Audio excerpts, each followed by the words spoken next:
The Ten Commandments by Roderick C. Meredith, 10th edition, March 2021. The Fifth Commandment. Youthful violence and insolence characterize the age in which we live.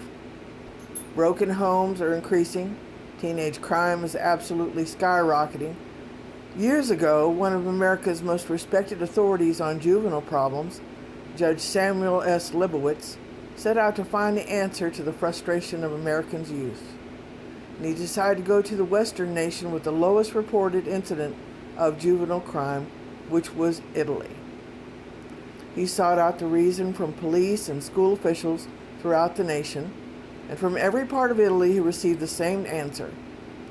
Young people in Italy respected authority. Judge Leibowitz had gone into Italian homes to find out why. He found out that even in the poorest homes, the wife and children respected and honored the father as the head. He found that the modern do-as-you-please permissive world does not really make a happy child or a balanced child. Rather, in reality, the child wants solid walls of discipline and rules around him defining his world, telling him exactly how far to go, just as will be expected of him in the adult world. A child must be disciplined to do things he does not necessarily want to do. From infancy, a child must be taught to respect and obey his parents. And the judge concluded that fathers needed to be put back into the homes. The Fifth Commandment stated, the first four commandments define man's relationship with God. They teach us the magnitude of God's power, name and exhort us to remember him as the creator of all that is. The Fifth Commandment is placed first among those that govern our human relationships. It is not only chief in importance among these when we understand a full meaning, but it acts as a bridge between the two sections of God's law. For true obedience to the Fifth Commandment is inevitably linked with obedience and honor towards God himself.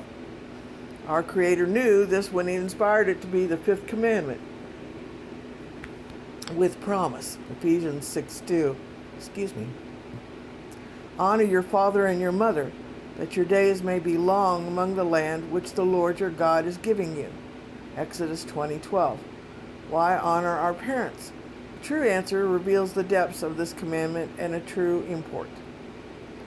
If only every parent on the earth might come to realize the tremendous influence upon a child's life later that will automatically come as a direct result of obedience or disobedience to this God-given command.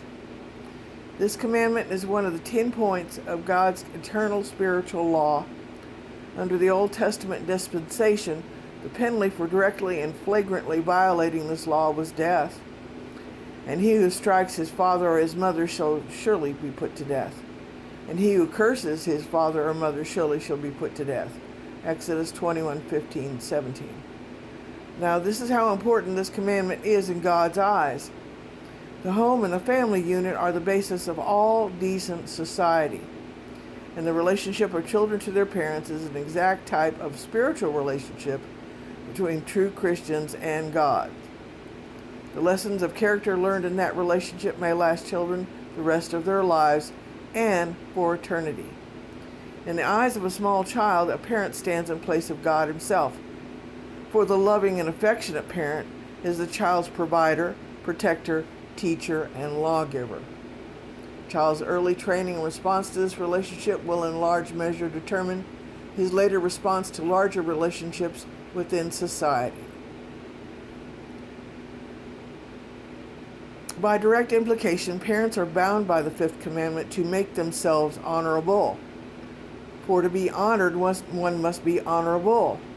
All parents need to realize that they represent God to their children. Parents should live lives worthy of a child's deep respect and reverence. Then they should teach their children to honor and respect both of the parents. As their children mature, parents should instruct them about the existence of the great spiritual Father of all life, the creator of heaven and earth, the sovereign ruler of the universe, Almighty God. Christian parents should teach their children to honor and obey their spiritual father with even more implicit faith and love than they do their earthly parents. For the greatest lesson that a child or anyone can be taught is that the fear and obedience to the one who set in motion all life in the first place. Thus, children will be taught the habit of obedience. They will learn to respect authority. In due time, their minds will be open to know the Supreme Father of all life, and they will already have learned the very basis of godly character, loving obedience to God and deep respect and reverence for all law and constituted authority. The Apostle Paul reemphasized the blessing attached to the Fifth Commandment, that it may be well with you and you may live long on the earth, Ephesians 6:3. Obedience to the Fifth Commandment automatically results in the building of habits and character that tend to a long life. A young person so trained will avoid the reckless, the violent, the wrong companionship, and the rebellion against authority that often results in untimely death.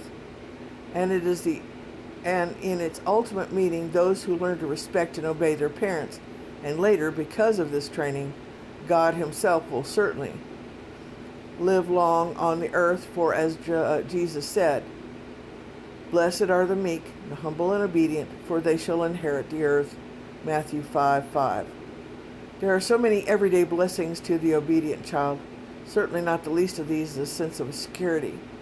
As Judge Leibowitz pointed out, a child is confused if he is not told the bounds of his activities. But if a child is told what those bounds are by his parents and stays within them, he is then relieved of the responsibility, and he innately realizes his parents must shoulder. Frustration is another problem that is alleviated. The disobedient child is a frustrated child, for his mind is constantly plagued with feelings of guilt and rebellion. A child who loves, honors, and obeys his parent is a blessed child indeed, and he will tend to live a more happy life, carefree and purposeful life. In his spiritual life, he will pass through the natural and beautiful sequences of the honoring of the parents to the joyful worship of his God. Thus far, we have dealt primarily with the application of the Fifth Commandment to children and young people, but the original command to honor our parents is not addressed just to children, but to everyone.